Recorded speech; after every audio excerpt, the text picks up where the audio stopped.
लगता है कांग्रेस पार्टी और समाजवादी पार्टी दोनों ये तय नहीं कर पा रहे कि उत्तर प्रदेश की जमीन पर साथ चलना है या अलग चलना है। अलग चलना है तो ठीक है, लेकिन अगर साथ चलना है तो लक्षण साथ चलने वाले नहीं, ना इधर से ना उधर से।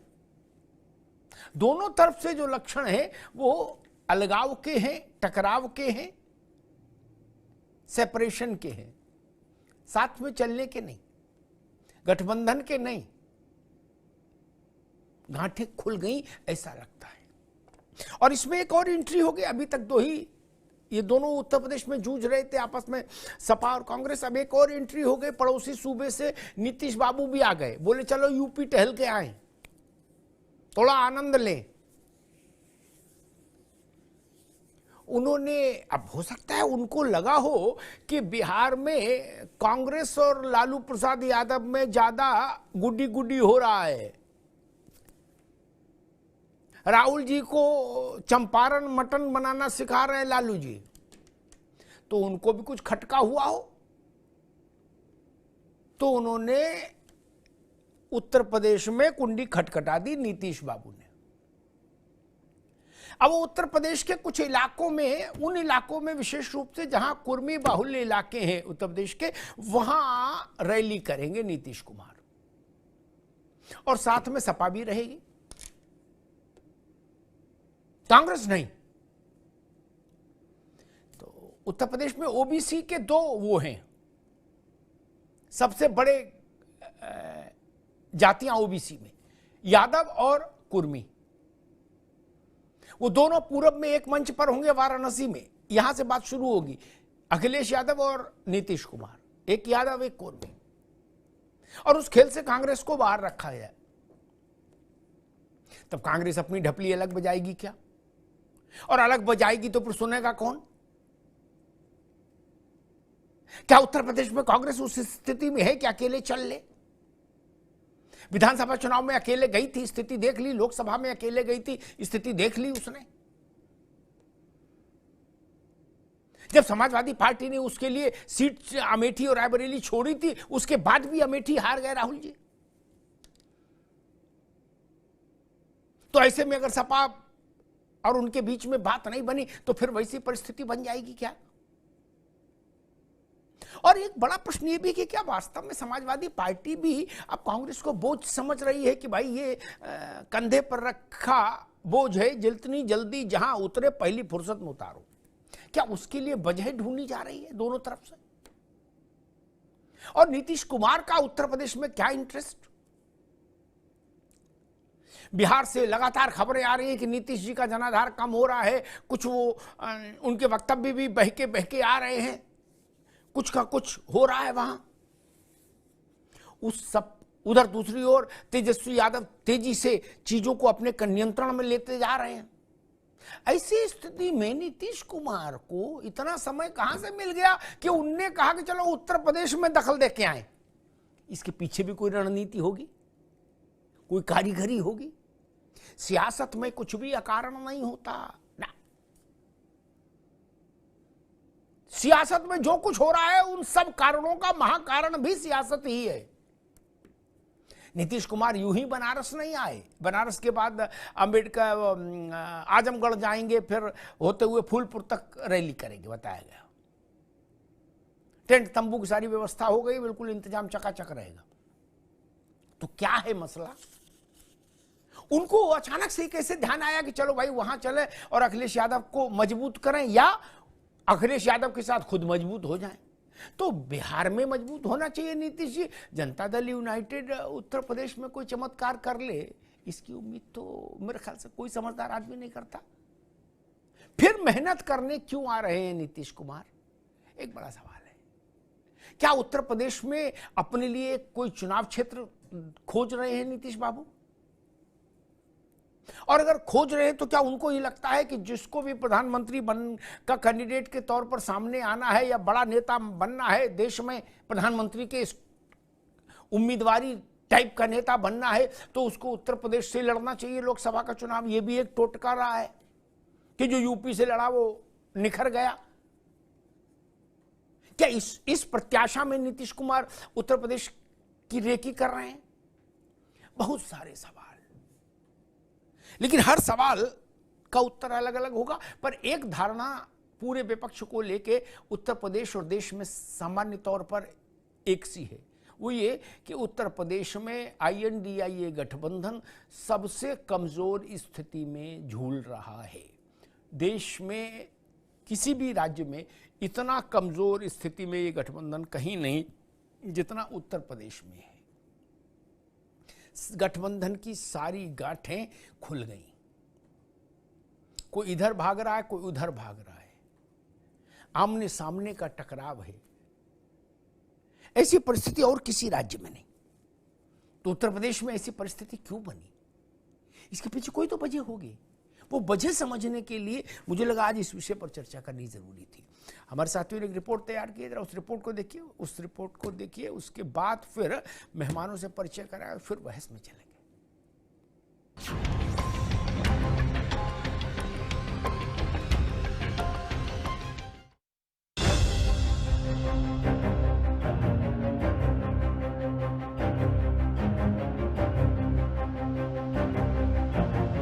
2024 में एनडीए को रोकने के लिए बनाया गया विपक्षी इंडिया का गठबंधन अब विपक्षी दलों के शक्ति प्रदर्शन का वो मंच बनता दिख रहा है, जहां हर दल अलग अलग ताकत जुटाने और दिखाने में लगा है। अखिलेश और कांग्रेस की रार में बिहार वाले नीतीश कुमार भी इस कतार में शामिल होते दिख रहे हैं।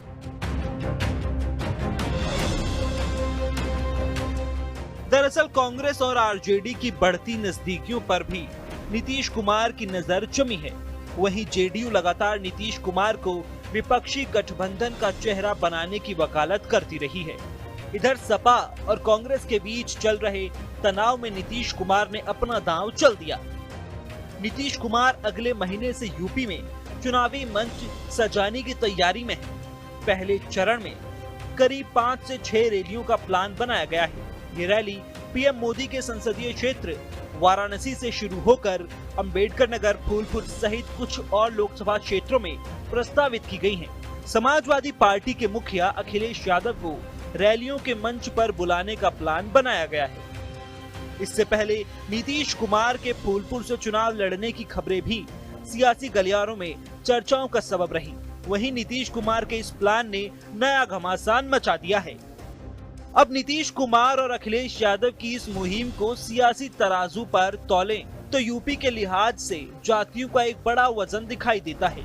जेडीयू की दलील है कि नीतीश की ओबीसी नेता के तौर पर पूरे देश में पहचान है और खासकर कुर्मी वोटरों में उनकी मजबूत पकड़ है।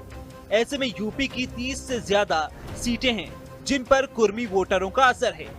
इसलिए यूपी में भी रैलियों के जरिए उनकी सक्रियता बढ़ाने की तैयारी है। वहीं सपा भी यूपी में गैर यादव ओबीसी वोटरों की लामबंदी में जुटी है। ऐसे में नीतीश कुमार का साथ सपा को बड़ा फायदा दे सकता है और कांग्रेस को बड़ा संदेश, क्योंकि मुस्लिम, यादव और कुर्मी जाति का गठजोड़ कांग्रेस पर दबाव बनाने के लिए काफी है। इसमें जयंत भी साथ रहे तो ये जलसा और भी बड़ा हो जाएगा। बहरहाल 3 दिसंबर के बाद से बिगड़े कांग्रेस के ग्रह नक्षत्र अब अपनों को भी बेगाना बना रहे हैं। हालात ये हैं कि अब इंडिया गठबंधन की बैठक की तारीख भी तय नहीं हो पा रही है।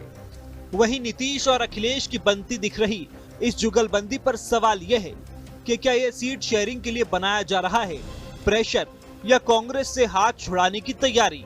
सवाल ये भी है कि ऐसा हुआ तो क्या करेगी कांग्रेस।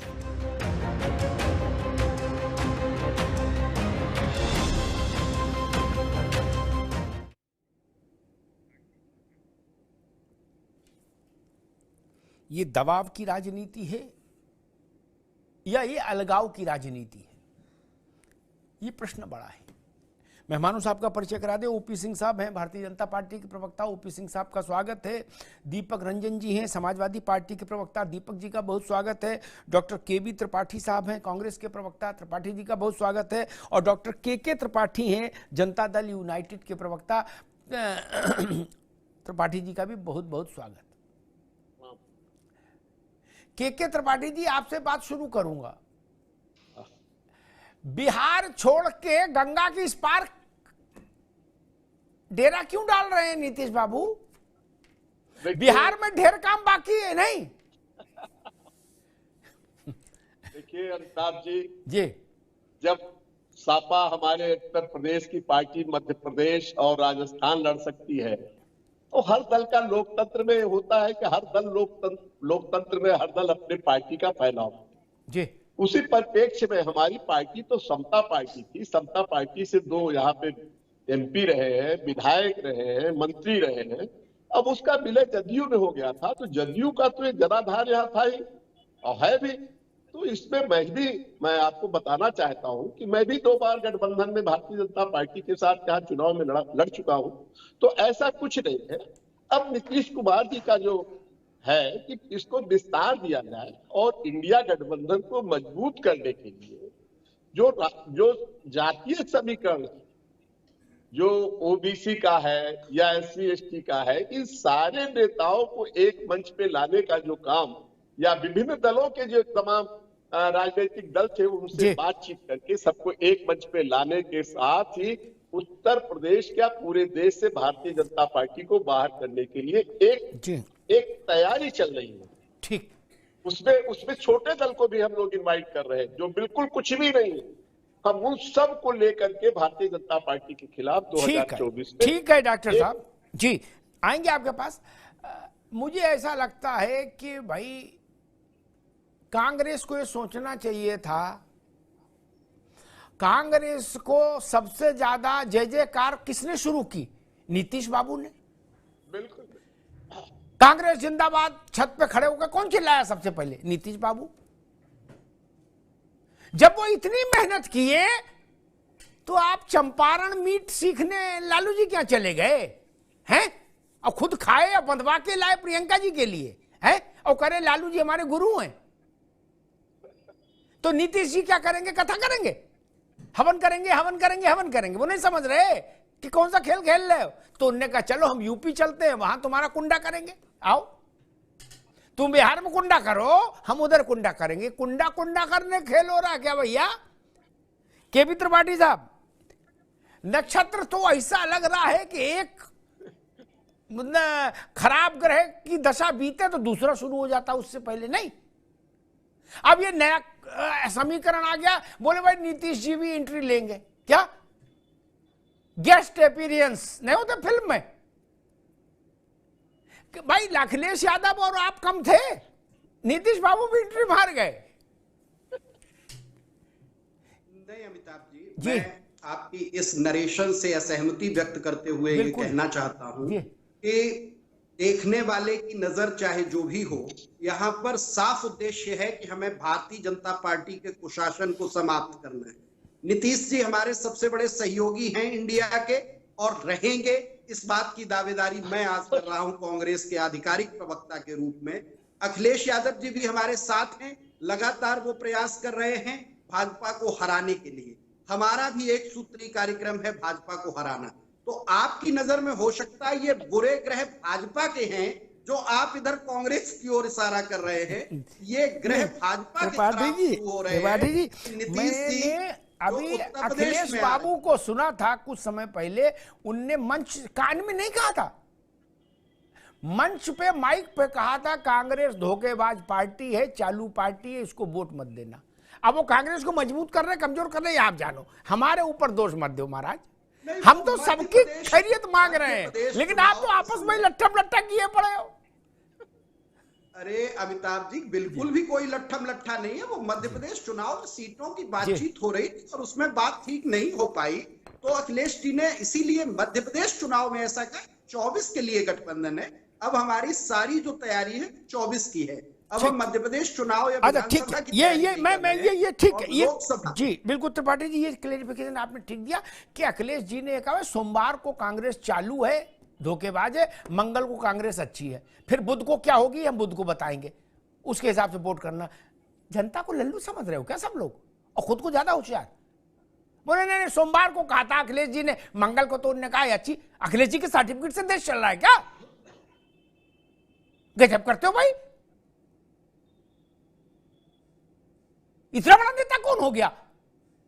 तो जो रिमोट पर जनता को ले लेगा,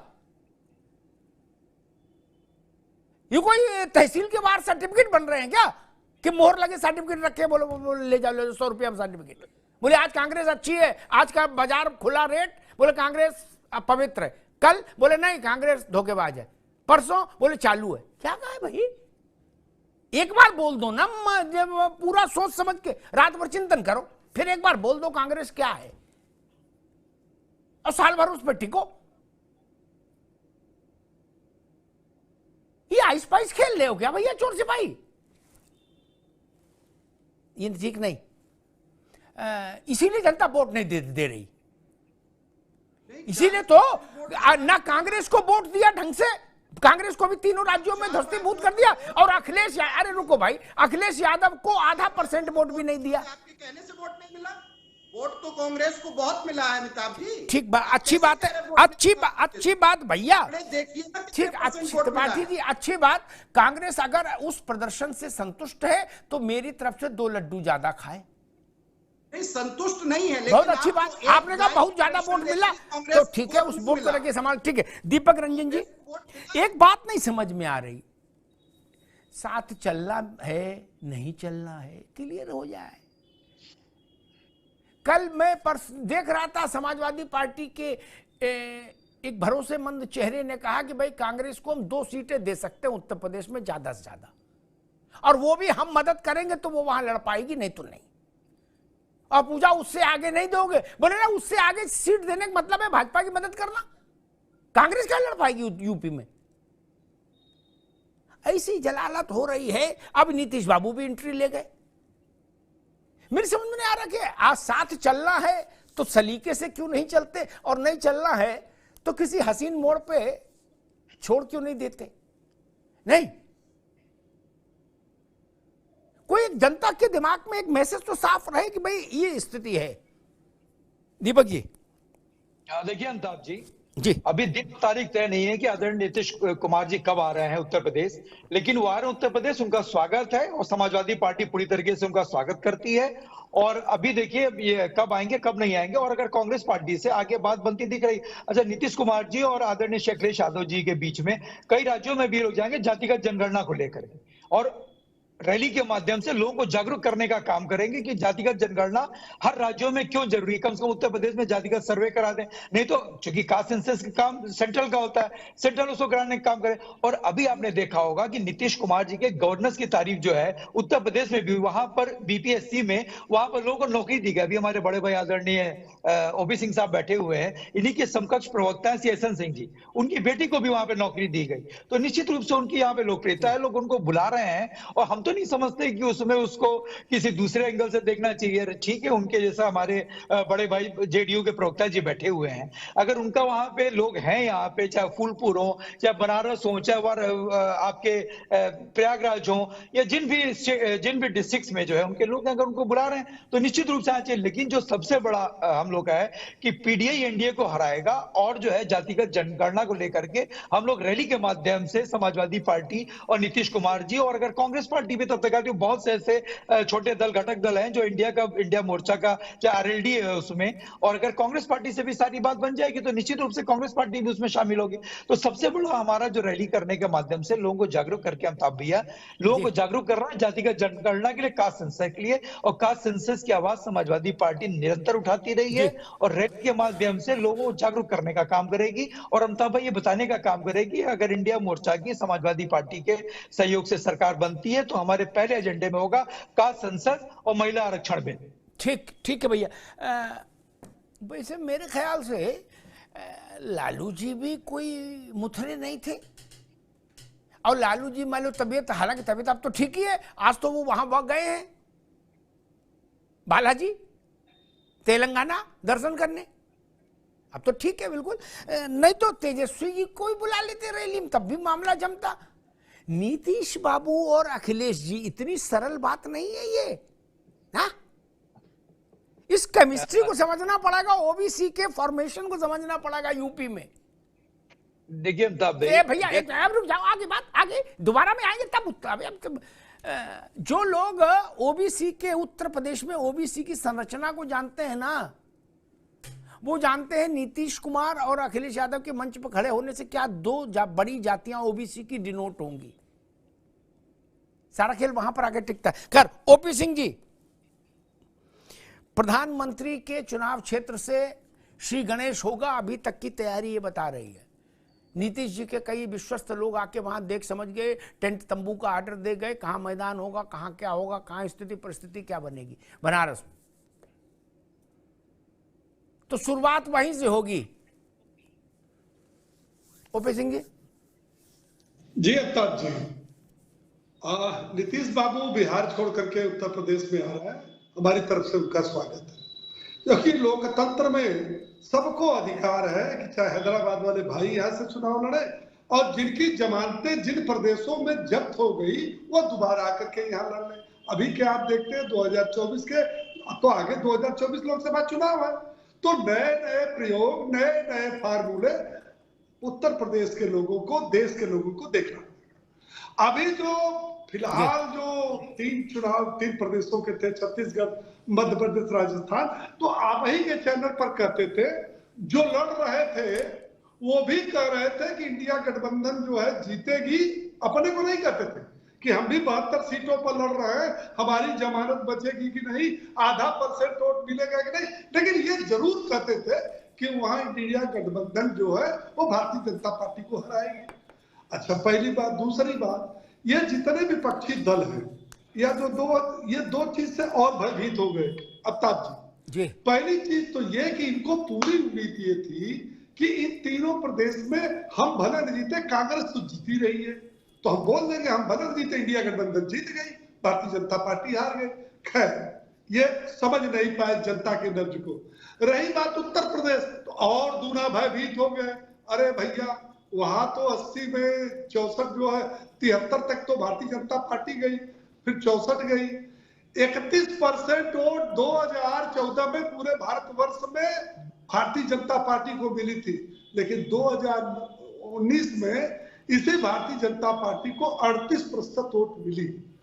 अब बात आती है महिला, ओबीसी, तो भाई एक चावल पक जाता है तो लोग चावल का पता कर लेते हैं।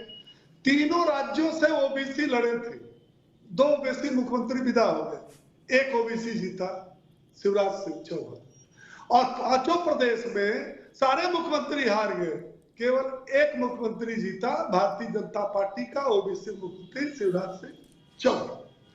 तो ये उत्तर प्रदेश से तो और भयभीत है। सपा ये सोचती है कि यहाँ अकेले मैं लड़ूं, ये 1 सीट ये जीते हैं और इनका नेता खुद चुनाव हार गया, वायनाड भाग गया, उनको साझा करने से क्या फायदा, उनको भी हम भी लेके ढोएंगे। तो ऐसा ना हो कि नीतीश बाबू को बुला करके वो जो ओबीसी जातिगत जो गेम है उसको थोड़ा सा कमजोर पड़ गया वहां। वही मैं कह रहा हूं ओपी सिंह साहब, Yadav plus Kurmi, Nitish Kumar plus Akhilesh Yadav is equal to Yadav plus Kurmi, ये कॉम्बिनेशन तो बनता है। जी बिल्कुल बनता है अफ्ताब जी, लेकिन ये भी देखना होगा कि उत्तर प्रदेश के जिस समुदाय की बात कर रहे हैं और जो 3 प्रदेशों में चुनाव हुआ उस समुदाय की, इसके पहले जितने भी चुनाव हुए उस समुदाय से अनभिज्ञ तो आप भी नहीं है अफ्ताब जी। 2014 से 2 विधानसभा हुआ, 2 लोकसभा हुआ, ये बताने की जरूरत है कि ओबीसी किसके साथ रहा। हाँ, प्रयास करना सबका प्रयास है। नीतीश बाबू को ला रहे हैं, और कहाँ ला रहे हैं, फूलपुर क्यों ला रहे हैं, ये आप भी समझ रहे हैं, हम भी समझ रहे हैं। तो ये नए नए प्रयोग हैं, इनको करना चाहिए। एक बात बताइए ओपी सिंह जी, एक मिनट रुकिए ओपी सिंह जी, भाई वो नीतीश बाबू क्यों नहीं, जब आप ठेठ पूरब से ओम प्रकाश राजभर को मैनपुरी में राउटी छपा दिए, बोले तुम मैनपुरी में रहो और यहाँ समाजवादी पार्टी का बैंड बजाओ।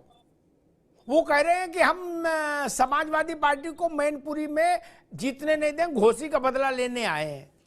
तो फिर भैया बिहार तो पास है, जहां के रहने वाले ओम प्रकाश राजभर है, वहां से मैनपुरी ज्यादा दूर है। बिहार में तो बक्सर और बलिया में गंगा ही है बीच में, नहीं ओपी सिंह जी?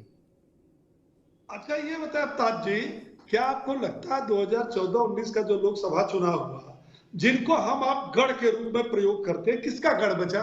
यही हमको बता दीजिए कि कांग्रेस का गढ़ बचा कि समाजवादी पार्टी का गढ़ बचा। अरे दुइये तो सीट थी, रायबरेली और अमेठी, वहां का जो राष्ट्रीय नेता हार गए, भाग गए वायनाड, बची एक रायबरेली। और समाजवादी पार्टी की जो ध्वज थी, जो गढ़ था, कन्नौज, बदायूं, रामपुर, आजमगढ़, एक को बचा। एमवाई का नारा शूट किया नहीं, चले गए मध्य प्रदेश में पीटीए का नारा लगाने, वो भी टाइटा फिश हो गया। तो ये सब परिवारवादी, जातिवादी और तुष्टिकरण की राजनीति करने वाले लोग हैं। ये अपने आदत से बाज नहीं आएंगे। उत्तर प्रदेश में भी जाति खेल खेलेंगे। ओपी सिंह भाई, ओपी सिंह जात के बिना तो भारत में राजनीति नहीं हो सकती। मैं कम से कम इस मामले में कतई हिपोक्रेसी नहीं करता। जात के बिना भारत में राजनीति ना हो रही, ना कोई कर रहा, ना कोई कर सकता है। तीनों बातें सही है। के त्रिपाठी जी गलत तो नहीं कहा? ठीक है, लेकिन मुझे लग रहा है जाति एक सच्चाई है। हाँ, वो तो चली गई। मुझे ऐसा बार बार ये बात वो लग रही है कि नीतीश बाबू ने उम्र के चौथे चरण में ये राजनीतिक पर्यटन क्यों चुना कि चलो थोड़ा उत्तर प्रदेश में बवाल करें? नहीं, देखिए वहां भी तो सब हिलडुल रहा है। बिहार में वही सपोर्ट लगाओ जाके। नहीं त्रिपाठी जी, आप तो बहुत बड़े पत्रकार हैं। आपने इसके पूर्व में देखा 77-74 में क्या हुआ था? एक व्यक्ति चारपाई पे जो लेटा हुआ था, उस व्यक्ति ने पूरे देश में परिवर्तन की लहर करके इंदिरा गांधी का, जो लोग कहते थे इंदिरा इज इंडिया। तो इन्हें क्या जेपी बता रहे हो महाराज? भाई देखिए, आज की राजनीति में जेपी तो नहीं, लेकिन एक घटना तो है आपके पास, एक उदाहरण तो है, एक राजनीतिक उदाहरण तो है। 98 में भी यही हुआ। लोगों ने कम आंक रहे थे कांग्रेस के लोग, लेकिन बीपी सिंह मंत्री बने कि नहीं बने, प्रधानमंत्री बने कि नहीं बने। उसके बाद चंद्रशेखर जी बने कि नहीं बने प्रधानमंत्री, देवगौड़ा बने। मैं समझ गया भैया त्रिपाठी जी, मैं समझ गया। गलती कांग्रेस की है। कांग्रेस ने कम आंका नीतीश बाबू को, अब वो लठ लेके निकल आए कि लो भैया। चौटाला जी के यहाँ एक बैठक हुई थी जी, जिसमें माननीय नीतीश कुमार ने डंके के चोट पे कहा था कि हिंदुस्तान में अगर भारतीय जनता पार्टी को पीछे करना है तो कांग्रेस को आगे ला करके मुख्य धारा से जोड़ करके उन्हीं के साथ विपक्षी पार्टियां इकट्ठा होकर के तभी हम भारतीय जनता पार्टी को सत्ता से बाहर करेंगे। वहां भी थर्ड फ्रंट की बात हुई थी, लेकिन थर्ड फ्रंट त्रिपाठी जी एक मिनट रुको, मैं दूसरे त्रिपाठी जी के पास चलता हूँ। त्रिपाठी जी एक मिनट रुको, एक मिनट रुको, मैं दूसरे त्रिपाठी जी के पास चलूं। भाई के.पी. त्रिपाठी साहब, मसला ये, आपके लिए इतनी बैटिंग नीतीश बाबू ने की तो आदमी, देखो मेरी बात काट, आप टीवी पे काट सकते लोग, अंदर से आप भी जान रहे हो बोल सही रहे हैं कि वो कोई संत तो है नहीं, वो भी राजनीति कर रहे हैं आज से नहीं, मुद्दा से राज। और उन्होंने भी बहुतों को ठिकाने लगा दिया। शार्प व्यक्ति ऐसे नहीं, अब मैं नाम नहीं लूंगा सबके, जने कितनों को ठिकाने लगा दिया, पता ही नहीं लगा कहां गए। छोड़ो उन बातों में क्या रखा है ना। लेकिन के.पी. त्रिपाठी साहब, जब उन नीतीश बाबू, ऐसा मुझे लगता है, जब नीतीश बाबू ने देखा कि हमारी कोई पूंछी परख नहीं, हम ही ढोल बजाए जा रहे हैं, ये लालू लालू चिल्ला रहे कांग्रेसी सब, गांधी परिवार से लेके और के.पी. त्रिपाठी तक सब करे लालू जी जिंदाबाद, लालू जी जिंदाबाद, चंपारण का मटन खाएंगे, लालू जी को आगे बढ़ाएंगे क्या। तो उन्होंने कहा चलो हम यूपी आएंगे, करेंगे बवाल, झेलो। नहीं भाई, जो आपकी कैंपेनिंग कर रहा है उसका आप भी तो गले में माला डालते। उनने कहा था राष्ट्रीय संयोजक बना दो, उनके लोगों ने कहा था, आपने पूछा ही नहीं उनको, बोले नहीं लिट्टी चोखा खाओ वहीं रहो, संयोजक नहीं बनोगे क्या। नहीं और सुन लो भैया, और राहुल गांधी लालू जी के यहाँ जाके उनके चरणों के पास बैठ के कहते हैं कि भाई आप हमको बताओ कि हमको कैसे आगे बढ़ना चाहिए, राजनीति कैसे करनी चाहिए, हमको कुछ गाइडेंस करो। तो ये फोटो देख के नीतीश कुमार को अंदर से आत्मा किलस नहीं जाएगी कि अच्छा गुरु लालू बना रहे हो और जयकारा हम कर रहे हैं। भैया त्रिपाठी, मैंने बड़ी खरी बात कह दी जो कोई संकोच में बोलेगा नहीं, लेकिन आप मेरी आदत जानते हो पुराने मित्रों, लड़ाई यही है। बाकी नीतीश बाबू भी जानते हैं कि वो आके यहां कोई बीपी सिंह नहीं हो जाएंगे यूपी में। लेकिन हाँ, अखिलेश यादव को पुश कर देंगे तो अखिलेश यादव अभी आप पर इतना फायरी है, फिर और फायरी हो जाएगी डबल। नहीं अमिताभ जी, मैं आपकी बातों से टीवी पर भी असहमति रखता हूं और निजी तौर पे भी असहमति रखता हूं। बिल्कुल, पहले तो जो पिछले वक्तव्य मई तक पूरा असहमति रखो, मई में रिजल्ट आ जाएगा तब पूरी सहमति हो जाएगी, अभी असहमति रखो। कोई बात नहीं अमिताभ जी, आपकी बात से असहमति रख रहा हूं, आपसे नहीं। आप तो बड़े भाई हैं, बड़ा सम्मान है आप जो कह रहे हैं उससे सहमति बाद में भी है कि एक तो कांग्रेस को अभी भी जो 5 राज्यों में चुनाव हुए उसमें भारतीय जनता पार्टी से ज्यादा वोट मिले हैं। ठीक है, सरकार किसी की बने, ये भी हमें ध्यान में रखना चाहिए। तो कांग्रेस इतनी कमजोर पार्टी अभी भारत में नहीं है। रही दूसरी बात, जो आपने कहा कि लालू जी को गुरु बनाया, और ऐसा नीतीश जी भी लालू जी के साथ ही हैं और दोनों लोग मिलकर बिहार की सरकार चला रहे हैं, और ऐसा किसी के कलेजे पे सांप नहीं लौट रहा है। और अगर तो नीतीश तो राजनीति में कौन किसके साथ होता, बाप बेटे के साथ तो होता नहीं। आप कैसे पुराने आदमी हो और टीचर हो, कैसी बात कर रहे हो? कौन किसके साथ होता? लालू ने कहा नीतीश के पेट में दांत है, और नीतीश ने क्या कहा था हम बताएं? राजनीति में ये गलतफहमी मत पड़ो महाराज, कोई किसी के साथ नहीं। आप जी, राजनीति में पुरानी बातों को लेके नहीं, कोई किसी के साथ नहीं, अगले दिन को लेके चला जाता है। कोई साथ नहीं होता किसी के भाई। अच्छा, आप मेरी बात से सहमत है क्या? राजनीति में अगले दिन को लेके चला जाता है, पिछले दिन को भूल जाया जाता है। ये भी तो आप पुराने पत्रकार। राजनीति में शह और मात पर ध्यान दिया जाता है। के साथ मोहब्बत कर सकती है तो क्या कहेंगे हम इनको? तो ऐसी चीजें तो राजनीति में चलती रहती है, लेकिन हम पीछे की छोड़ के आगे बढ़ते हैं। और आगे की स्थितियों में यह दिखाई दे रहा है कि नीतीश जी के उत्तर प्रदेश आने से निश्चित तौर पर जो इंडिया गठबंधन है वो मजबूत हो रहा है। जहां बनारस में जनता को ठगा गया है, वहां से वो शुरुआत कर रहे हैं। और अखिलेश यादव जी के लिए जहां तक कहा, निश्चित तौर पर अखिलेश यादव जी का मजबूत होना, नीतीश कुमार जी का मजबूत होना आज विपक्षी। अच्छा, एक बात बताओ त्रिपाठी जी, सारी उदारता अच्छी। मैं दीपक रंजन जी के पास जाऊं, उससे पहले एक आखिरी सवाल आपसे पूछ लूं इसी विषय पे, फिर दोबारा मैं आऊंगा कि सारी, मान लो आपको टिकट नहीं दी रैली की, कि भाई ना आप ना आना, तब? नहीं, रैली की कोई टिकट जैसा मामला नहीं है। टिकटों के बंटवारे पे हमारी बैठक हो जाएगी और नीतीश जी का हम लोग स्वागत करते हैं। और हमारी पार्टी पूरी तरह से 24 के चुनाव को ध्यान में रख के चल रही है और उसमें हमारी तैयारी बिल्कुल ठीक है, उसमें हमें कोई दिक्कत नहीं। दीपक रंजन जी,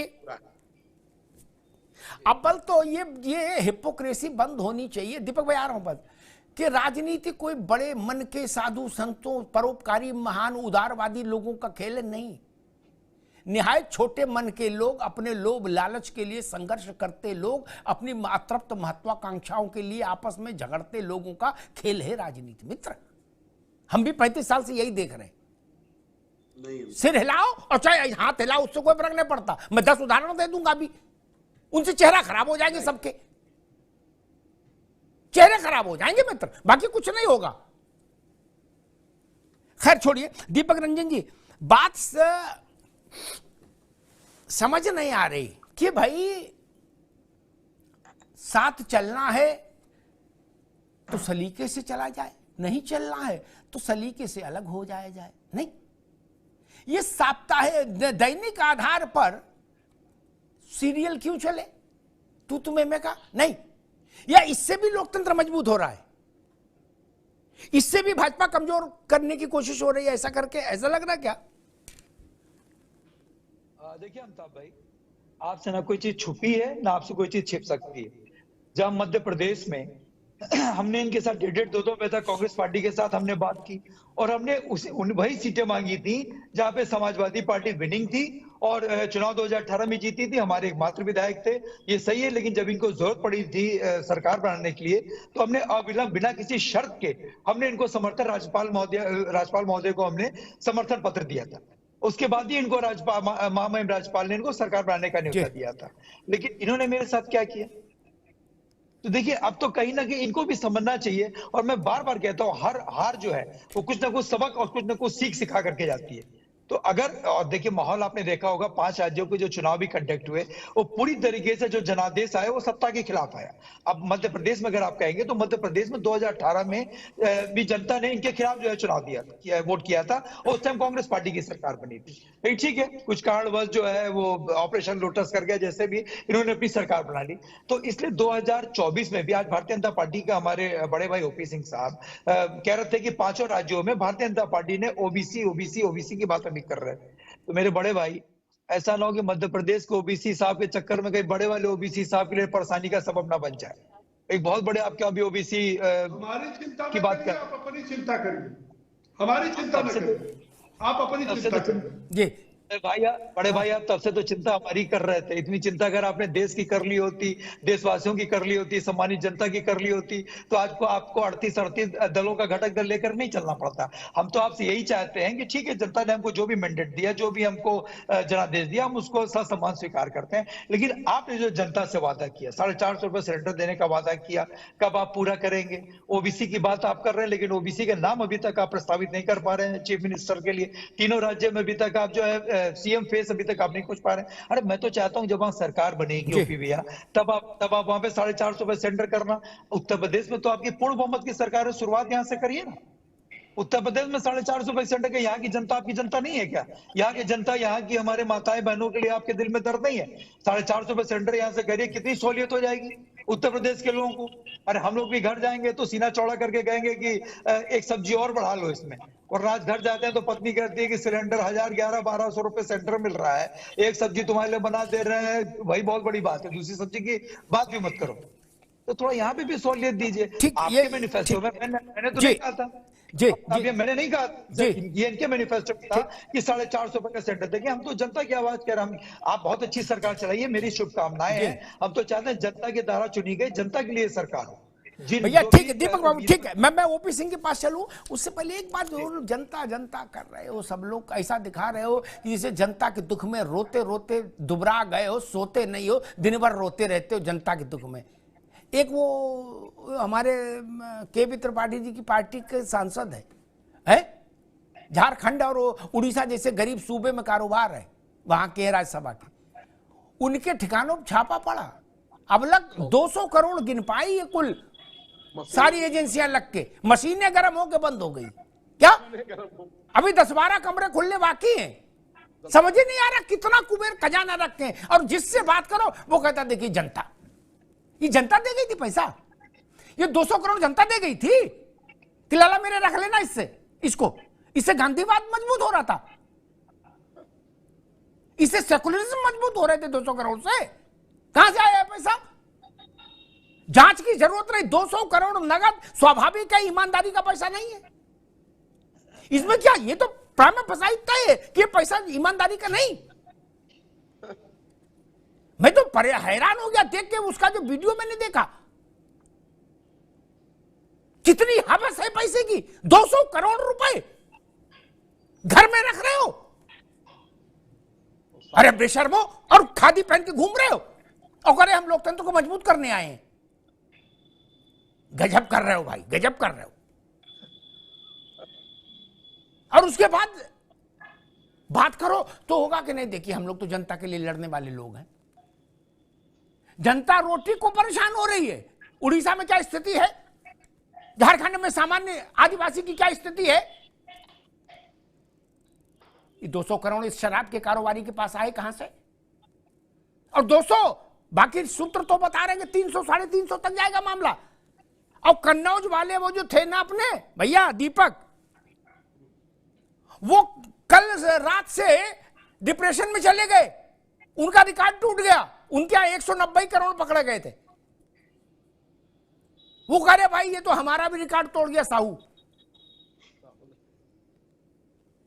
जनता देखती है ना, 190 करोड़ पकड़े गए, 200 करोड़ पकड़े गए। क्या भाई, ये आपको अंदाज है भारत की 99% जनता 200 करोड़ में कितने बिंदी लगेगी ये नहीं बता सकता। उस देश के प्रतिनिधि हैं आप लोग, राजनेता हैं मित्र। गजब करते हो। कितने पैसे की हवस है, क्या करोगे? पैसा खाओगे, ये रोटी खाओगे? बड़े बड़े सिकंदर आए और मर के चले गए। आप मुगल बादशाह बनना चाहते हो तो मुगल बादशाह के भी तो घराती रिक्शा चला रहे, अब उनके वंशज भी चाय बेच रहे, रिक्शा चला रहे, क्या बनेंगे। खैर चलिए विषयांतर हो जाएगा। ओपी सिंह जी वो कह रहे हैं कि भैया जो सिलेंडर है वो 400 रुपया का बताया आपने, वादा किया, तो जहां आपकी सरकार है वहां 400 कर देना चाहिए। मैं इसमें एक और बात कहता हूं, ऐसा कानून क्यों नहीं बन जाए कि इस टाइप की किसी भी चीज की बारे में अगर कोई चुनावी वादा करे, के तिवारी जी आप भी गौर करना, तो अगर उसकी किसी और राज्य में सरकार है तो ये मैंडेटरी हो कि पहले उस राज्य में वो करे तब दूसरे के लिए वादा होगा, नहीं ये फर्जिफिकेशन ही बंद हो जाए। मैं तो चिंतित ये था कि लोकसभा चुनाव आते आते कि ऐसा ना हो जाए कि एक सिलेंडर ले जाओ साथ में 500 रुपया और, सिलेंडर फ्री और 500 रुपया उसमें गुजिया बनाने के लिए। ओपी सिंह जी अब जहां तक हम समझते हैं जब चुनाव आता है सभी राजनीतिक पार्टियां वादा करती हैं, उस वादे पर कौन कितना खरा उतरता है उसका नेता वो पार्टी, ये वक्त आने पर जनता उसकी जो है कसौटी कसती है। 2 राज्यों में सरकार थी, छत्तीसगढ़ में और राजस्थान में तो कांग्रेस की सरकार थी। इन्होंने जब 18 में आए थे तो जनता से बहुत वादे करके आए थे, और इनके नेता जब राहुल गांधी गए बोले ऐसा है भारतीय जनता पार्टी अगर किसानों को 6,000 रुपया देती है सालाना तो हम 72,000 देंगे। सवाल ये उठता है कि 2018 में आपने कौन से ऐसे वादे किए थे कि जनता ने दोनों प्रदेशों में, छत्तीसगढ़ और राजस्थान में, आपको फटकरी दी। एक हमारी सरकार थी मध्य प्रदेश में, हमने भी कुछ वादे किए होंगे। आज क्या जरूरत है कि वहां 2.5 गुना, कांग्रेस जो प्रमुख व्यक्ति दल है, 2.5 गुना ज्यादा सीटें वहां मिली और वहां का मुख्यमंत्री भी जीता, सारे मुख्यमंत्री हार गए, सबके जो है सरकारें चली गई। आखिर हमने कुछ तो किया होगा, तब तो जनता ने कांग्रेस से 2.5 गुना ज्यादा आपको सीटें दी। नंबर 1, भारतीय, सुन लो भैया सुन लो, हम आपके बीच में नहीं बोलेंगे, अब ताजी से समय लेके मेरा भी काट के। सवाल ये उठता है कि जनता तो ये भी सोचती है कि भैया मोदी जी आपको आगे करके 2014 में भारतीय जनता पार्टी चुनाव लड़ी थी, तो आपने वादे किए, अब उन वादों को मोदी जी या मोदी जी की सरकार ने पूरा नहीं किया। क्या की, हम चले गए 282 से 303। देखिए सवाल इस बात का अफ्ताब जी नहीं कि हमने कहा कि हम 500 रुपया देंगे तो आपने कहा 500 देंगे। सवाल इस बात का है कि बोलने वाला कौन है, उसकी गारंटी क्या है, उसकी विश्वसनीयता क्या है। तो आप तो इतना समझ ही रहे होंगे कि जनता भी किसकी विश्वसनीयता है कि एक बार आजमाती फिर बार बार दोहराती है। तो आप अपनी चिंता करो कि जिन राज्यों में आपने वादे किए, देखिए 2014 से अब तक पूरे देश में 61 राज्यों में चुनाव हुआ, 61, कहीं 2 जगह किसी राज्य में हुआ, कहीं 3 हुआ, कहीं 1 हुआ, 61 चुनाव हुए राज्यों में। उसमें 31 राज्यों में भारतीय जनता पार्टी जीती, और जो राष्ट्रीय पार्टी वो कितना जीती पूरे देश में, मात्र 7 राज्य।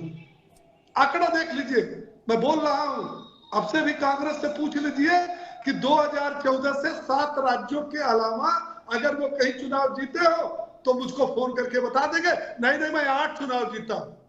सवाल इस बात का है कि जनता में किसकी विश्वसनीयता।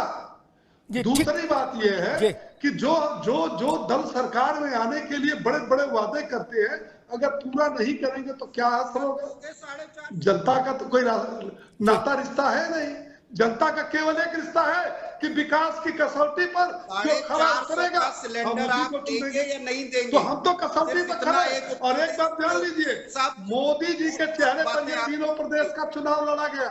आप तीनों प्रदेश का चुनाव किसके चेहरे पर लड़े शायद आप बता नहीं पाएंगे, लेकिन हमारा चेहरा तीनों राज्यों में मोदी जी थे, केवल मोदी जी। और मोदी जी की गारंटी पूरी देश की जनता 140 करोड़ मानती है। आप अपने नेता की गारंटी देख लो, जहाँ पांव पड़े संजय के कहता बनता धार, जहां जहां गए वहां लोटिया। उत्तर प्रदेश में सिलेंडर कितने का दे रहे हैं? क्या हुआ? वहाँ कितने का दे? जहां अवतार जी एक आंकड़ा बता रहा हूँ, जहां राहुल गांधी ने आंकड़ा बता दीजिए। सिलेंडर नहीं बताएंगे, बाकी सब 80% सीटें कांग्रेस हार गई। 80% कभी से बचने की सोचिए। जहां बैंक के नेता ने वो किया था, क्या कहते हैं, भारत जोड़ो यात्रा, बता सकते हैं कितने का आप देंगे मध्य प्रदेश में, कितने का देंगे कितने का देंगे राजस्थान में, उत्तर प्रदेश में कीमत क्या रहेगी? अरे थोड़ा सा 1% वोट ज्यादा पाने से सरकार में आ जाने से इतनी गलतफहमी में। ठीक, एक मिनट, दोनों लोग रुकिए, दोनों लोग रुकिए, ओपी सिंह जी भी रुकिए, त्रिपाठी जी आप भी रुकिए, दोनों मित्र रुकिए। एक बात तो है, मैंने पहले भी इसी मंच से कहा था कि 72,000 रुपया मिलेगा किसान को साल में। के त्रिपाठी जी, 72,000 रुपया किसान को मिलेगा। भारत में 6,000 रुपया महीना किसान को मिले तो समझ लो वो भांगड़ा करने लगेगा मारे खुशी के। क्या 6,000 रुपया बहुत होता है गांव में? बहुत मतलब बहुत होता है क्या? जन्नत हो जाएगी। ये कहा राहुल गांधी ने 19 में, और वो जो सरकार थी केंद्र की, उसने कहा भाई हम 6,000 दे रहे हैं, 6,000 देंगे साल में। ठीक, कहां 6,000 रुपया साल और कहां 6,000 रुपया महीना। लेकिन जनता ने 6,000 रुपया महीना वाले को वोट दिया, 6,000 रुपये नहीं, 6,000 रुपया साल वाले को वोट दिया, 6,000 रुपये महीना वाले को वोट क्यों नहीं दिया त्रिपाठी जी? ये तो सब जानते हैं कि 72,000 बड़ी रकम है। नहीं, बड़ी रकम है, संभव नहीं है। फिर काहे को राहुल गांधी की बात क्यों नहीं मानी जनता ने? 72,000 रुपया साल में किसी के घर जाए, ये छोटा वादा नहीं है भारत में। बहुत बड़ा वादा। ये तो 6,000 दे रहे थे, तो इन्हें तो निकाल के बाहर कर देना चाहिए था किसान को। नहीं,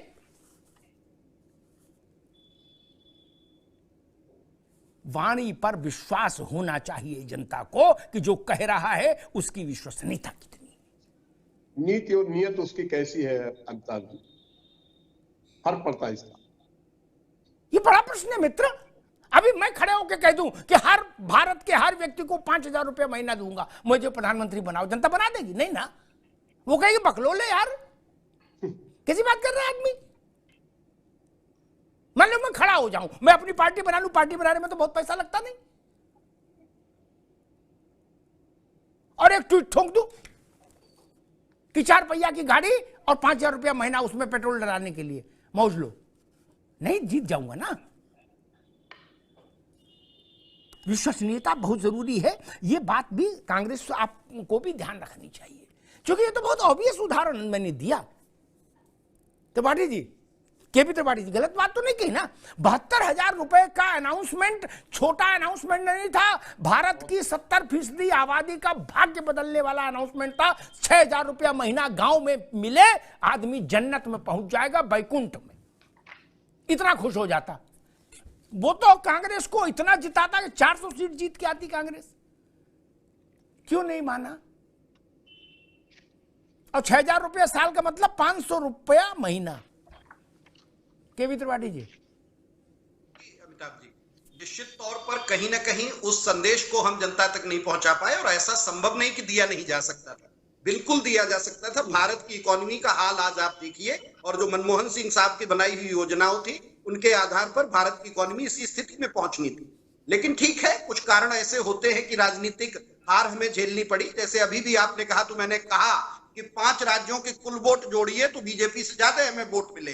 तो ऐसा नहीं कि सरकार बन जाने से और बहुत सारी चीजों से ये चीजें तय हो जाए।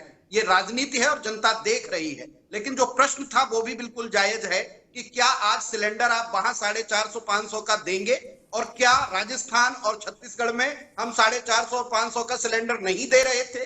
लेकिन ठीक है, 450 और 500 का सिलेंडर देने के बाद भी कुछ परसेंट वोट के कम होने से हम सत्ता से बाहर हो गए।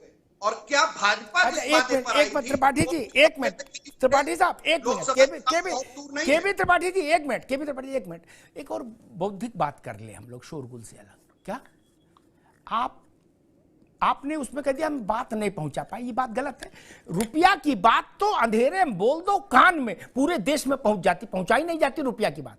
रुपया की बात तो आग की तरह फैलती, सबको पता लग जाता है कि किधर क्या बट रहा है, इसलिए वो पहुंचाने में संभव नहीं, वो बात नहीं मैं मानता। ठीक, एक और उदाहरण देता हूं ताजा। राजस्थान में चुनाव के ठीक पहले आपने मेडिकल इंश्योरेंस वाली जो योजना थी संजीवनी, उसमें 50 लाख रुपए का मेडिकल कर दिया। ठीक, 50 लाख, जीवन तर जाए, विटामिन खाओ खूब, च्यवनप्राश अस्पताल से लाख मौज लो क्या और सेहत बनाओ।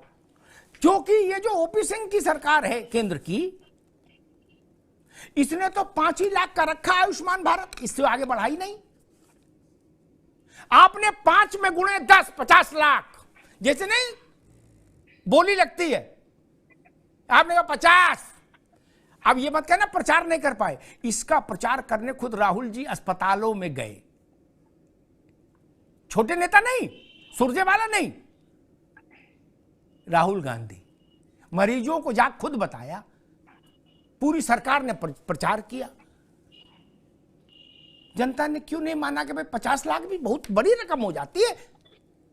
अभी मुझे ही हो जाए 50 लाख का बीमा मेरे परिवार के लिए हो गया, मैं निश्चिंत, कोई हारी बीमारी होगी मैं निपट लूंगा। नहीं, 5 लाख वालों को क्यों दे दिए फिर सरकार? ये तो 5 ही लाख देंगे साल में, उसे भी इलाज करा लो भैया, जुकाम खांसी जिसका इलाज हो पाए, 5 लाख से ऊपर नहीं। त्रिपाठी जी, अमिताभ जी बिल्कुल सही आप कह रहे हैं। 50 लाख में च्यवनप्राश नहीं मिल रहा है, 50 लाख का इलाज मिलेगा। पहले तो उस योजना का अंतर है, और इसी इलाज बात में पर च्यवनप्राश भी मिल जाएगा, वो सेटिंग हो जाती है अस्पताल में, वो डॉक्टर कर लेते हैं, वो उतना खेल चलता है जी, वो सब व्यवस्था हो जाती है। अलग अनुभव हो सकता है, नहीं, हमारा अनुभव नहीं, नेताओं का अनुभव है। हमने सांसदों को देखा या दिल्ली में, आप कहां की बात बता रहे हो यार? खराब नहीं है, हमने बड़े सम्मान से कहूंगा त्रिपाठी जी, मैं आपसे दूने सम्मान से कह रहा हूं, मैंने सांसदों को देखा, बोले कुछ नहीं, चलो यार चल बाहर सीजीएचएस चलते, सांसदों की अलग व्यवस्था है, अलग काउंटर है। बोले भाई थोड़ा कमजोरी लगती है, कुछ विटामिन दे दो और देखो क्या मिल सकता है, झोले में भर दो। क्या बोले? कुछ नहीं, यही खाओ मुफ्त में। इसलिए हमें ना बताओ महाराज, हम सांसदों की बात बता रहे हैं प्रभु, आंखों देखी, गूगल में नहीं मिलेगा ये, आंखों देखी बता रहा हूं। आपके अनुभव विराट, 35 साल में कम से कम 1,500-2 हजार सांसद तो मेरे मित्र रहे होंगे व्यक्तिगत। मैं आपके अनुभवों पर कतई कोई आक्षेप नहीं कर रहा हूं, बहुत विनम्रता के साथ कह रहा हूं कि सभी नेताओं का सामान्यीकरण इतना आसान नहीं है, सभी नेता लूटने ही नहीं आते हैं। वो पूछते हैं आगे कि स्वर्ण भस्म वाली गोली है क्या? वो कहते नहीं स्वर्ण वाली तो नहीं है, बोले स्वर्ण वाली भी मंगाओ, वही खाए। नहीं अमिताभ, चलो छोड़ो इस विषय को, छोड़ो, अरे इस विषय मत उलझो। मैंने जो प्रश्न कहा उस पर बता दो बस, फिर मैं दीपक रंजन पर जाऊं। मैं वही कह रहा हूं कि इसी बात पर 40% वोट राजस्थान में कांग्रेस को मिले हैं और 40% लोगों ने कांग्रेस में भरोसा जताया है, इस बात का कि कांग्रेस भी भरोसे का काम करती है। हाँ, 2% कम वोट पाने के कारण हम सरकार से बाहर हैं, इसलिए आपके इस प्रश्न को सुन रहे हैं। अगर जो यही 2-1.5% वोट इधर होता तो आज स्थिति उल्टी होती। ठीक है, हम जनादेश को स्वीकार करते हैं, ठीक है, ठीक है, योजनाओं से ठीक है ना, उन पे वापस ठीक है, जो कहते हैं वो करते हैं, बिल्कुल लेकिन भाजपा ठीक इसका जवाब सही नहीं। ठीक है त्रिपाठी जी, मैं समझ ही नहीं पाया। पार्लियामेंट्री डेमोक्रेसी हमने स्वीकार की, डेमोक्रेसी नहीं, हमने जो सिस्टम स्वीकार किया उसका नाम है पार्लियामेंट्री डेमोक्रेसी, संसदीय लोकतंत्र। क्या संसदीय लोकतंत्र में सरकार बनाने के लिए ही चुनाव लड़ा जाता है, वोट प्रतिशत के लिए चुनाव नहीं लड़ा जाता। ठीक, आप सरकार बनाते हैं तो जनता की सेवा कर पाते हैं, तब आपके पास ये मैंडेट होता है कि आप अपने विजन से देश या प्रदेश को चला पाए। यह साधु मत बनो भाई कोई कि नहीं नहीं क्या करना है, सरकार किसी की बन जाए, हमारे पास तो वोट आ रहा है। नहीं जी, सरकार की तो लड़ाई है, लड़ाई सरकार बनानी। और लड़ाई किस बात की है? ये गठबंधन का वोट बढ़ाने के लिए किया हो? नहीं ना, सरकार के जुगाड़ में सब लोग लगे हो भैया, जो सरकार में है वो बचाने के जुगाड़ में लगे। नीतीश बाबू 20 साल में 20 जगह अलायंस इसीलिए किए ना कि सरकार बनी रहे। और भगवान का आशीर्वाद रहा, कल फिर कर ले नया अलायंस, कौन रोक लेगा उनको? लेकिन सरकार रहनी चाहिए। क्या ये बात सच नहीं है? गलत बोल दिया मैंने? वो पभारी बाबा हैं क्या नीतीश बाबू? नहीं ना, पभारी बाबा तो नहीं ना सर। मुख्यमंत्री वो बने रहे, इसीलिए ने बार बार गठबंधन तोड़ा और नया बनाया। इतनी सी बात है। आप संयोजक नहीं बनाओगे उनको राष्ट्रीय, तो फिर देख लेना, मेरी बात अगर गलत निकले तो हमको टेलीफोन करके कहना कि आप गलत कह रहे थे। या तो संयोजक बना दो, और नहीं बनाओगे तो वो वहां वहां घूमेंगे जहां जहां उनको नहीं घूमना चाहिए कांग्रेस की सेहत की दृष्टि से, हम जानते हैं। खैर दीपक रंजन जी, आपसे एक सवाल मेरे दिमाग में पहले से था, वो भटक गया, अब आ गया। आपके पुराने सहयोगी, पुराने पिछले विधानसभा चुनाव में आपके रथ पर बिल्कुल अखिलेश जी की बगल में चलने वाले आदरणीय ओम प्रकाश राजभर आजकल आपके होम ग्राउंड में कबड्डी खेल रहे हैं मैनपुरी में। पूछा कि चाचा यहां क्यों आए हो? बोले घोसी का बदला लेने आए हैं, अखिलेश यादव को मैनपुरी और इटावा में हराएंगे। आपका उनसे पुराना याराना रहा, इसलिए मैंने कहा सवाल पूछ लूं। देखिए अमिताभ भाई, वो फिल इन द ब्लैंक्स हैं और वो फिल नहीं हो पा रहे हैं और ना किसी पार्टी में फिट हो पा रहे हैं। उनके बारे में कहना डिबेट को भी खराब कर देना जाते जाते, और मैं नहीं समझता हूँ। लेकिन एक चीज मैं आपको जरूर बताना चाहता हूँ अमिताभ भैया, कि अभी आपने मुझको कोट करके इतर व्यापारी के बारे में कहा। एक चीज शायद मैं भी कोट नहीं किया। नहीं, मैं एक चीज डिफरेंशिएट कर दूं कि पुष्पराज जैन और पुष्पेन जैन में, पुष्पराज जैन पम्पी जो है वो हम पम्मी जी हमारे हम जानते हैं, हम उनको पम्मी जी को व्यक्तिगत तौर पर जानते हैं मित्र। हमने ये कहा, किसी को टैग नहीं किया। हमने कहा हम भैया दीपक, मैं दो बातों से इत्तेफाक रखता हूँ, छोड़िए हटा दी इस बात को।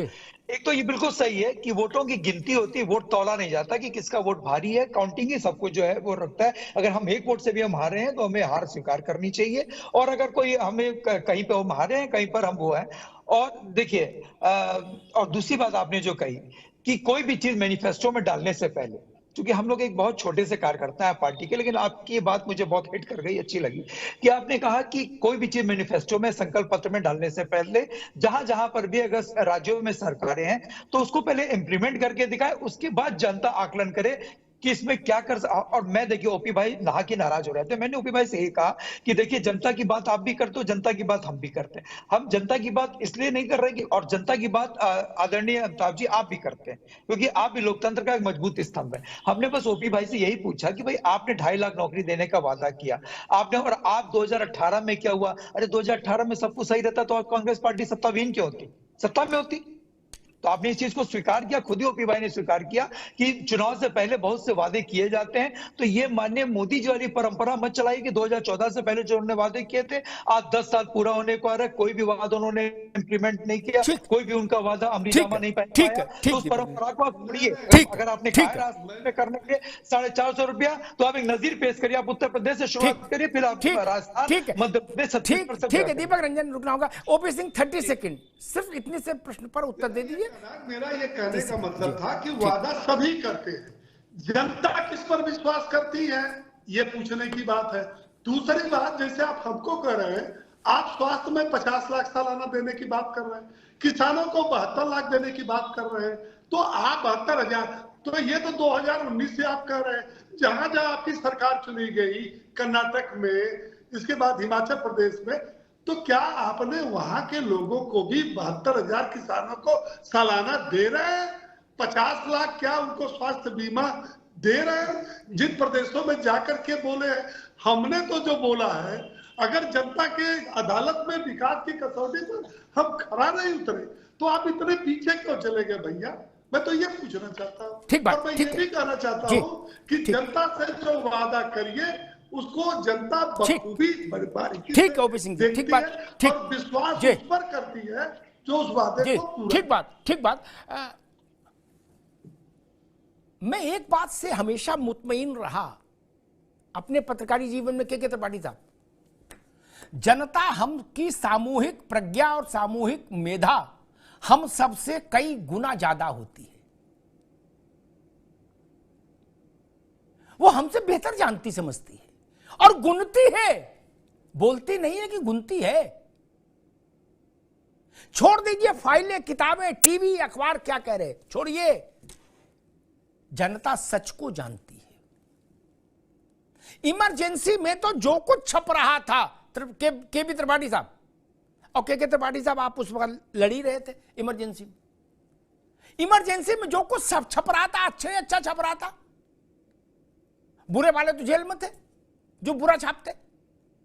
लिखा जा रहा था अनुशासन पर्व है, देश में सोना चांदी की बरसात हो रही है, बातें कम काम ज्यादा हो रहा था। फिर वोट में जनता ने धोबी पछाड़ क्यों दे दिया? इसका मतलब जो छप रहा था, बोला जा रहा था, वो जनता को जमीन पर झूठा दिखा, पलट दी सरकार। इसके लिए हमको आपको मेहनत ज्यादा करने की जरूरत नहीं, ज्यादा बीपी बढ़ाने की भी जरूरत नहीं। दीपक रंजन जी, हर सरकार, मेरी बात गलत हो तो टोक दीजिएगा, कोई भी राज्य की सरकार या केंद्र की सरकार ऐसा तो नहीं कि अपना विज्ञापन नहीं करती है। करती है ना दीपक जी, करते है ना। और विज्ञापन करती तो विज्ञापन में ये तो लिखवाती नहीं कि हम काले कलूटे, यही लिखवाती है, बहुत सुंदर है ना, हम राम राज ले आए, हमने पेरिस बना दिया। फिर बहुत सारी सरकारें हार जाती हैं। कैसे हार जाती हैं? जनता के तराजू पर वो तुल जाती हैं। इसलिए इस गलतफहमी मना रही है कि जो हम बोलेंगे उसी से नैरेटिव बन जाए। कोई नैरेटिव नहीं बनता, वरना किसी मुख्यमंत्री की सरकार नहीं जाती। सबके पास विज्ञापन का पैसा, विज्ञापन दे के चलवा लेंगे। नहीं ना, ऐसा नहीं। मेरे गांव में अस्पताल बना, ये बात मैं विज्ञापन से जानूंगा या अपनी आंखों से देखूंगा? मैं केबी त्रिपाठी की बात भी क्यों मानूंगा कि ये क्या कह रहे कांग्रेस के आदमी? क्या मान लो मेरे गांव में अस्पताल बना, केबी त्रिपाठी जी ने कहा ये फर्जी अस्पताल है, मैं जाके देख नहीं आऊंगा क्या फर्जी है क्या असली है। और अगर असली हुआ तो मैं त्रिपाठी जी की बात तो नहीं मानूंगा। कबीर ने कहा तू कहता है कागज लेखी, मैं कहता हूं आंखन देखी। देश की जनता आंख से देखती है, मन में तौलती है, फिर फैसला करती है। और मेरी बात से केबी त्रिपाठी जी हो सकता है इस वक्त टीवी पर ना इत्तेफाकी रखें, स्वाभाविक है, रखना चाहिए। वो उसी भूमिका में कांग्रेस पार्टी के प्रवक्ता हैं। लेकिन एक बात जान लीजिए, मेरा तराजू तो बीच में रहता है कांटा। जिसका कंठ है जनता के सामने, केबी त्रिपाठी जी आपसे खास तौर पर कह रहा हूं, उसकी विश्वसनीयता भी होनी चाहिए। अगर विश्वसनीयता नहीं है तो जनता कतई प्रभावित नहीं होगी। आप कुछ बोलो 72,000 ने 72 लाख रुपया देंगे साल में, फिर भी नहीं वोट मिलेगा, फिर भी सत्ता नहीं मिलेगी। वोट मिलूंगा फिर आप उलझ जाओगे मुझसे, आंकड़ा बताने लगो, सत्ता नहीं मिलेगी। क्या 70 के दशक में एक नारा नहीं था, जात पे ना पात पे, इंदिरा जी की बात पे मोहर लगेगी हाथ पे? ये इंदिरा जी की बात क्या थी? ये इंदिरा जी की कंठ की आवाज का जनता में स्वीकार्यता ही थी ना। के त्रिपाठी जी गलत तो नहीं कहा मैंने?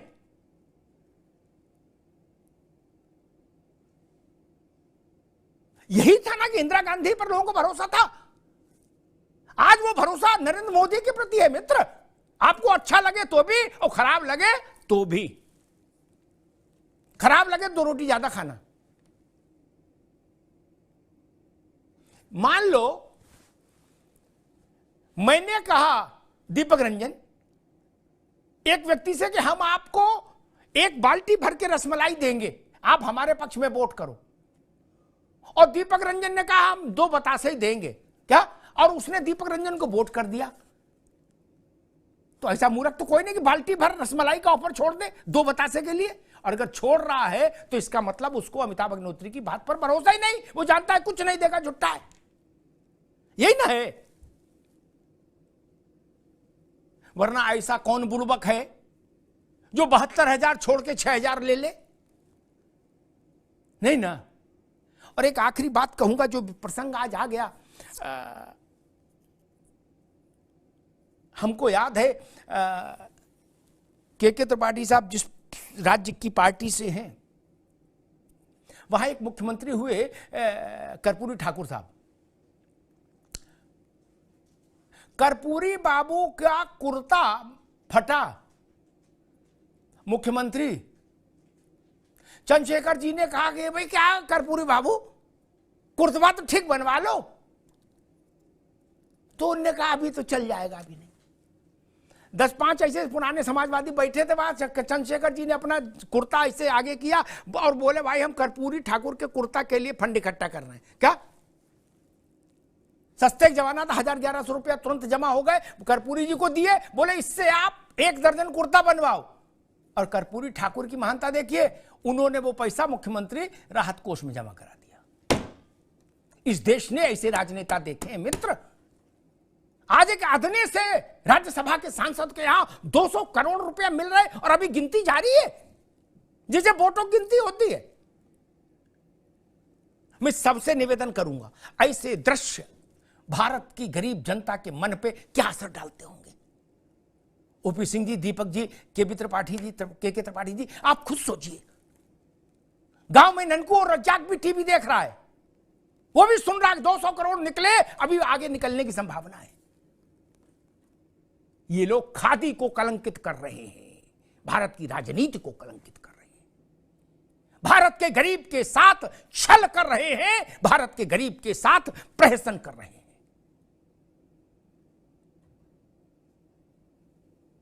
अबूजुमाल का जंगल है, वहां जाके देखिए किस अवस्था में भारत का आदिवासी रह रहा है वहां। और एक आदिवासी इलाके में कारोबार करने वाला नेता, उसके घर में 200 करोड़ मिल गए। भाई साहब, इतनी बड़ी रकम कोई सोच सकता है? नहीं ना। इसीलिए जब मैं कहता हूं कि राजनेताओं की विश्वसनीयता सबसे बुरे दौर में है, कुछ ही राजनेता हैं जिनके कंठ पर देश को थोड़ा बहुत यकीन है, तो के त्रिपाठी साहब कहते नहीं ऐसा नहीं है, ठीक है। लेकिन इसको कौन जस्टिफाई कर सकता? माई का लाल इतना साहसी कौन है जो बता दे 200 करोड़ रुपए इन्होंने गरीबी उन्मूलन के लिए रखे थे क्या? आदिवासी कल्याण के लिए रखे थे क्या इस शराब के कारोबारी ने? नहीं। और कानून तो 2 लाख रुपए से ऊपर कैश की कोई बात ही नहीं मानता, फिर ये 200 करोड़ किस लिए थे? ये जो भी लोग राजनीति में हैं, ये उन सब के लिए साझे शर्म की बात है। चाहे कन्नौज में पैसा निकले और चाहे निकले उड़ीसा में और रांची में। ये नौकरशाह, ये राजनेता, इनके बेड के नीचे नोट मिल रहे, दीवार में नोट मिल रहे, गुसलखाना में टाइल तोड़ो तो नोट मिल रहे। ये दृश्य भारत के लिए अच्छे नहीं मित्र। 75 साल की आजादी के बाद भी भारत की बड़ी आबादी अभी गरीब है। के त्रिपाठी जी तो नहीं कहा,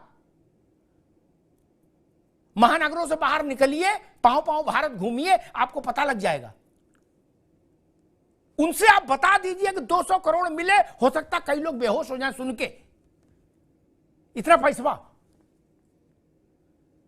यह तरीका ठीक नहीं। इस पर चिंतन होना चाहिए और लगाम लगनी चाहिए। राजनीति इतनी महंगी क्यों हो? इतनी महंगी कर दी आपने राजनीति। गरीब आदमी क्या लड़ेगा? खाक। ये विधायक खरीदने के लिए पैसा रखते थे क्या? 200 करोड़ में छोटे राज्यों में सरकारें पलट जाए। गलत तो नहीं कर रखे त्रिपाठी जी? अब ये बात है कि ऐसा मत कहना कि नहीं भारत में कहते पैसा नहीं चलता, ये मत कह दीजिएगा। छोटे राज्यों में सरकारें पलट जाए, 200 करोड़ रुपया इतनी बड़ी रकम होती है। इससे मिलकर निजात पानी होगी, तब कहीं जाके जनता का भरोसा राजनेताओं पर कायम होगा। आप आम आदमी की तरह दिखें तो आपका रहन सहन और जनता के रहन सहन में जमीन और आसमान का नहीं, पाताल और आकाश का अंतर आ गया है मित्र। पाताल और आकाश का एक विज्ञापन है, जरा देख लीजिए।